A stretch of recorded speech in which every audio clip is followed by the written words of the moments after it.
YouTube family. My name is Sonia. On this channel, we talk about everything real estate and financing.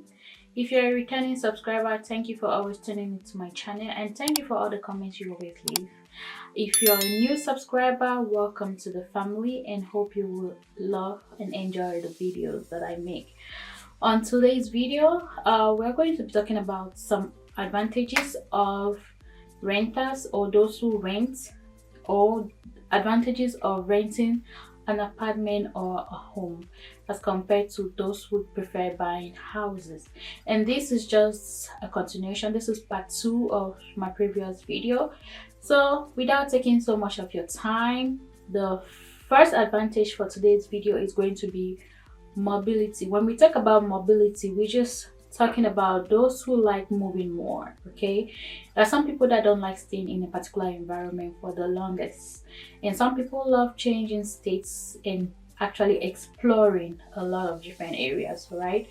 So if you are one of those, renting is gonna be a more preferable option for you than buying a home, because hey, you cannot just buy a home and move except you have a lot of cash somewhere that you're gonna buy another house when you go to another state or to another area. Okay, so when you're renting, you have more mobility, you have a lot of options out there. Okay, and if you're willing to relocate, like I said, if you like moving from one place to another, then you might want to think about renting more. All right, so it gives you more flexibility in being mobile than you just going there to be a home owner. And you can do this if your lease expires. You can decide to negotiate with the management of that apartment, whichever one that is going to work for you. But however, it's easy for you to actually move to another place once your lease expires than buying a home, because you might have to stay there for a longer time. Okay, the second advantage for today's video is going to be no market risk. So renters are not exposed to any downfall, any fluctuation, any decline in the market. Okay, because they don't have to worry about the housing market going down, the value, anything that is happening to the housing market. They really don't have to worry about that, because guess what, they are just going to be paying rent. Okay, we don't have to worry about any significant loss. First, maybe you're not buying a home, or maybe you haven't bought one, and secondly, you're not a homeowner. So even if the prices are going down and houses are being devalued, you really doesn't have an impact on you that much as compared to someone that already has one or someone that is planning to buy one. Okay, so if you're renting and these are one of the reasons why you thought, well, this is an advantage to you, and for those who really don't know, yeah, it's still another advantage. You don't really have to worry about the market rates at that time or any time. The third one is credit flexibility. When you go to buy a house, they always have to run your credit, right? But most mortgage companies are very strict on your credit score, how much you have to have a house. Well, as compared to those who are going to rent, they still actually check your credit though. Yes, they run your credit, but at least they are more lenient. Okay, you have more lenient credit. Even if you don't have up to the expected amount when you go to do a mortgage, you can still get an apartment, you can still rent an apartment. I mean, they will be more lenient to you than if you were going to borrow money because there you're not borrowing money. Okay, the bank wants to make sure that if I'm giving this money out, will this person be able to pay me back? But even though the apartment complex or the homeowner is equally worried about, is this person going to be able to pay me my rents every month, right? So that's why they actually check on your credit. But as I said, they are more flexible and they will be more lenient to you than doing when you're actually going to obtain a loan or a mortgage to actually buy a house. And they, like I said, the requirements might be a little better than when you are actually going in for a mortgage. Number 4 advantage for this for renters is going to be short-term commitments.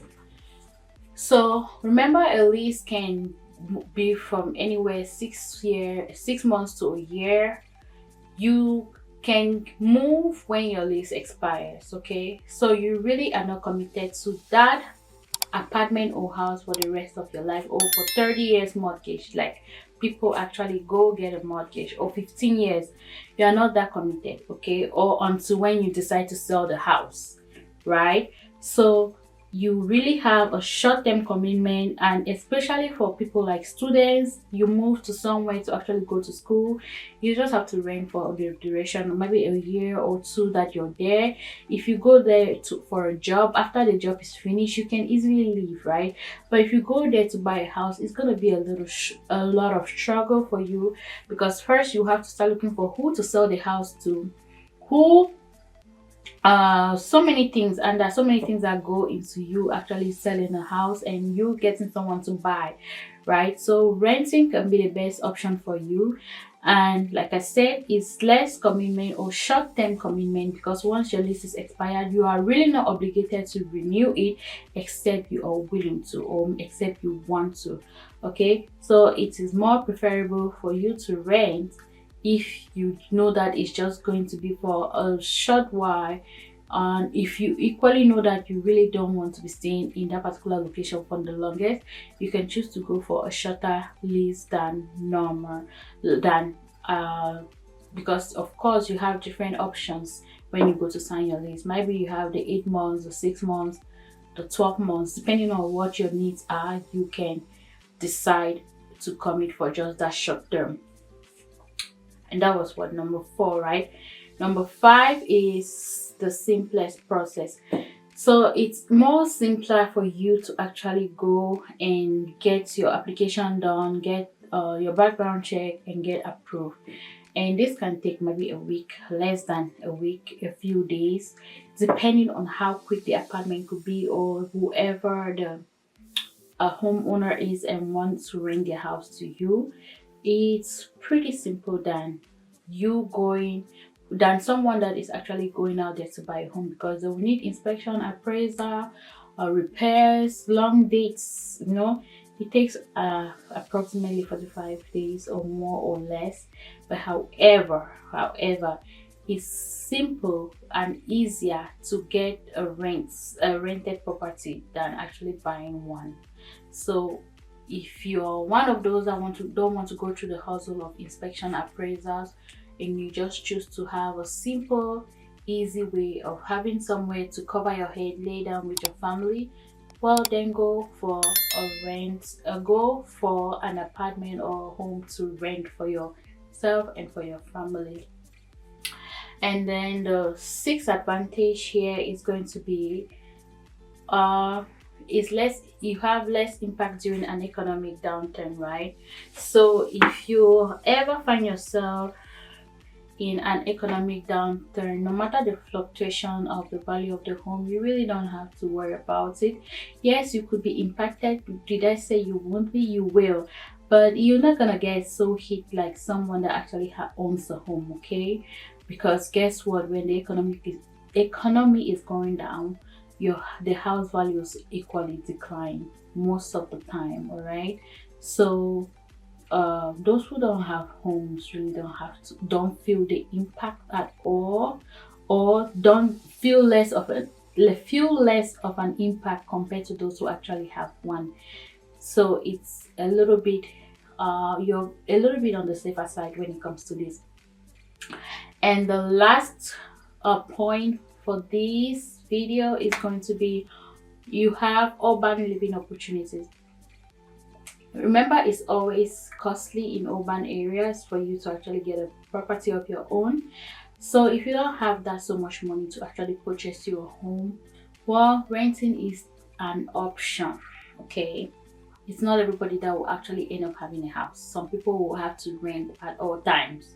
So if you love living in an urban area and you don't have money to buy a home, well, this is an advantage for you.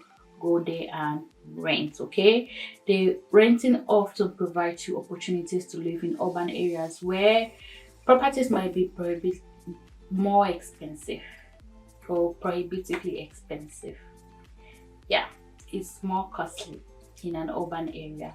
So if you don't have money, you don't have to say, oh, I cannot live in an urban area if you so desire, because you can actually go there and rent one. Rent an apartment, rent a home, rent a condo, rent a town home, anyone that makes you happy. All right. But however, you have that opportunity. Just because you can afford to buy a home doesn't mean you cannot live in an urban area, because you can actually go there and rent. All right. And depending on your circumstances and long-term goals, you can actually just enjoy the moments, right? And it's equally advantageous for those who have a specific lifestyle they want to live. You know that some people that they really just want to live them in urban areas, they don't want to live in sub-rural, suburban, all those things. So this is an advantage for renters. So make sure you know some of these advantages. So if somebody says, oh, why are you only renting? Those who have homes actually get this. I mean, you can still tell them the advantages yourself, right? You can still tell them, hey, just because these homes have their own advantages, those who equally rent have advantages. All right. So all this is just to educate you out there, and just for you to know that just because you're renting doesn't make you less human for some people. All right. So remember, my videos are only for educational purposes. Please do your own research, ask questions to people that you professionals that are going to give you answers correctly. And if you haven't already subscribed to my channel, please do subscribe. Thank you, thank you, thank you. Don't forget to comment, like, share, and turn on your notification bell, so whenever I upload a video, you will be the first to be notified. But stay safe and healthy until next time. Thank you.